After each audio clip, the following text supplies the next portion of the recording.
Assalamualaikum warahmatullahi wabarakatuh. Hai guys, welcome back to my YouTube channel.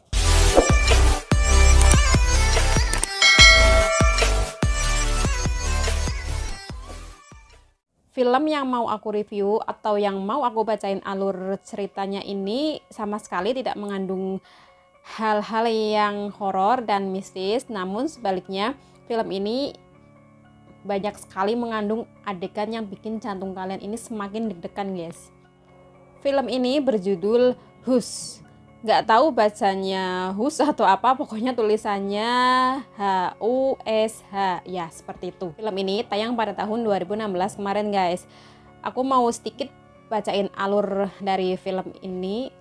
Nggak lama sih filmnya, durasinya paling cuma beberapa menit saja, dan aku akan bacain alurnya dengan singkat, padat, dan jelas. Oke, ada seorang penulis buku novel. Dia ini hidup sendirian, rumahnya ini di tengah-tengah hutan gitu loh guys, dan dia ini tuli, tidak bisa mendengar, namun dia paham kalau orang lain ini bicara guys.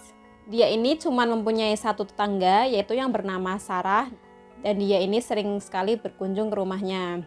Penulis ini bernama Maddie. Dalam kehidupan sehari-hari, dia berkomunikasi dengan kehidupan di luar hanya menggunakan mic dan iPhone-nya guys. Kemudian tetangganya yang bernama Sarah ini datang dan dia berniat ingin mengembalikan buku novel yang dipinjamnya. Mereka berbincang-bincang mengenai buku novelnya Maddie sampai mereka tersadar akan bunyinya alarm yang sangat keras di dalam rumahnya Maddie, karena Maddie ini lupa kalau dia sedang masak dan di dapurnya ini sudah banyak sekali asap guys. Akhirnya kompornya ini dimatikan oleh Sarah dan berhasil tidak terjadi kebakaran guys. Malam pun tiba, Sarah kembali ke rumahnya dan Maddie ini kembali mengerjakan bukunya di depan laptop. Karena Maddie ini kebingungan dengan akhir cerita buku novelnya, akhirnya dia memutuskan untuk membersihkan dapur. Teror ini dimulai sewaktu Maddie sedang berada di dapur guys. Tiba di pintu dapur, tampak Sarah sedang berlari seperti orang yang sedang dikejar. Ya memang dia sedang dikejar sih oleh seorang pria. Dia menggedor pintunya Maddie ini, namun percuma saja karena Maddie ini tuli, jadinya dia sama sekali tidak mendengar Sarah guys. Ternyata Sarah ini dikejar oleh seorang guys. Dia menancapkan anak panah ke punggungnya Sarah dan membunuhnya di depan pintu dapurnya Maddie. Namun sayang sekali Maddie sama sekali tidak melihat guys. Ini seorang laki-laki psikopat yang sangat senang membunuh. Dia membunuh Sarah dengan kejam di depan pintunya Maddie guys. Setelah membunuh Sarah, pembunuh ini menantap Maddie. Sang pembunuh ini menyadari kalau Maddie ini ternyata tuli guys. Pun kembali ke laptopnya dan mengerjakan novelnya yang dibuatnya. Tanpa disadari pembunuh ini sudah ada di belakang Maddie. Sang pembunuh ini sebenarnya sudah hampir tertangkap kamera CCTV guys, karena sewaktu Maddie ini sedang video call sama temannya ini berkata kalau kayak ada seorang di belakangnya Maddie. Karena Maddie ini buntu dengan ending dari novelnya, akhirnya dia memutuskan untuk memberi makan kucingnya. Namun setelah dicari ke sana kemari, kucingnya ini tidak ditemukan sama sekali guys.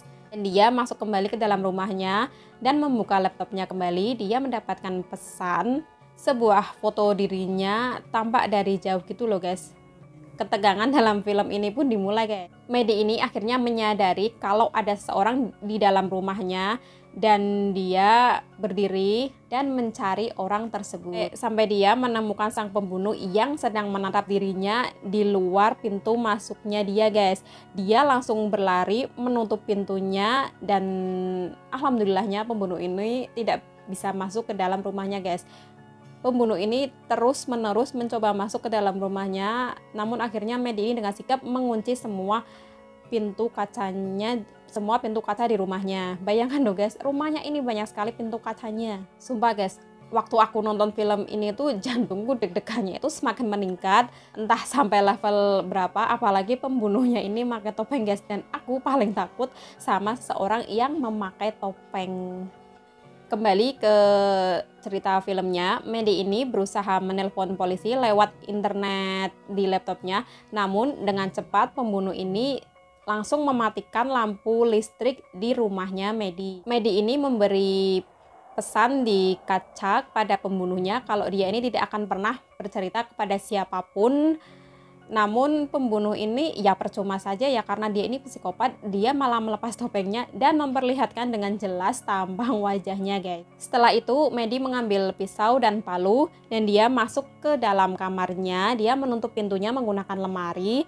Dan pembunuh ini menakut-nakuti Medi dengan dia membawa mayat Sarah dan mengetuk-ngetuk jendela kamarnya Medi menggunakan tangannya Sarah, guys. Medi ini sangat panik dan dia harus menemukan cara supaya dia bisa keluar dari rumah tersebut. Medi ini kayak inget kalau Sarah ini selalu bawa HP-nya, guys, di kantongnya. Dia berusaha untuk menemukan HP-nya Sarah dengan cara mengalihkan pandangan pembunuh dengan suara alarm mobilnya. Namun sia-sia, pembunuh ini berhasil mengejar Medi dan Medi ini berhasil melukai tangan sang pembunuh tersebut, guys. Kita skip aja di bagian ini karena gimana ya, aku tuh agak merinding gitu ceritainnya karena ini kan yang benar-benar menegangkan. Medi ini tertembak anak panahnya pembunuh sampai dia ini terluka di pahanya dan darahnya ini terus mengalir gitu loh, guys. Setelah beberapa saat, datanglah pacarnya Sarah yang bernama John. John berusaha masuk ke rumahnya Medi yang terkunci dan dia kayak tampak curiga dengan keadaan rumahnya Medi. Dia mencoba menelpon polisi, namun dengan sigap pembunuh ini datang dan menggagalkan aksi John yang ingin menelpon polisi. Di sini sia-sia, walaupun John ini badannya lebih besar dari sang pembunuh ini, guys, dia akhirnya mati, guys. Ini di dalam rumahnya terus berkutik pada dirinya, dia harus gimana dan harus apa, dan akhirnya dia memutuskan untuk melawan psikopat tersebut, guys. Medi ini bersembunyi di dalam sebuah kamar mandi dan dia berpikir kalau pembunuh ini bakalan masuk datang lewat pintu, namun ternyata pembunuh ini cerdik, guys. Dia masuk lewat atap rumah dan tiba-tiba dia ini sudah berada di belakangnya Medi. Dia berbisik kepada Medi, namun karena Medi ini tuli, jadi Medi ini hanya merasakan hembusan nafasnya gitu loh, guys.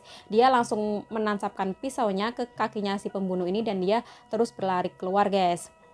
Di sini mereka kejar-kejaran sampai di ruangan dapur. Sampai pembunuh ini sedikit berhasil meraih tangannya Medi. Ini menyemprotkan cairan pembersih ke mata sang pembunuh, guys. Pembunuh ini akhirnya tidak bisa melihat dan menutup kedua matanya karena saking perihnya. Di saat yang bersamaan, Medi menyalakan alarm yang sangat memekakan telinga yang berada di meja makan. Sampai Medi ini dicekik dan dia hampir kehilangan nafasnya. Tangannya meraih sebuah pembuka botol sambalnya yang terbuat dari besi dan menancapkannya ke leher sang pembunuh sampai tembus dan darahnya ini muncrat, guys, ke tubuhnya Medi sampai wajah, sampai tangan, sampai sini. Pokoknya geli banget. Akhirnya pembunuh ini mati dan Medi selamat. Film ini benar-benar menegangkan sekali karena dimana tidak ada kata menyerah untuk bertahan hidup sendirian melawan seorang psikopat.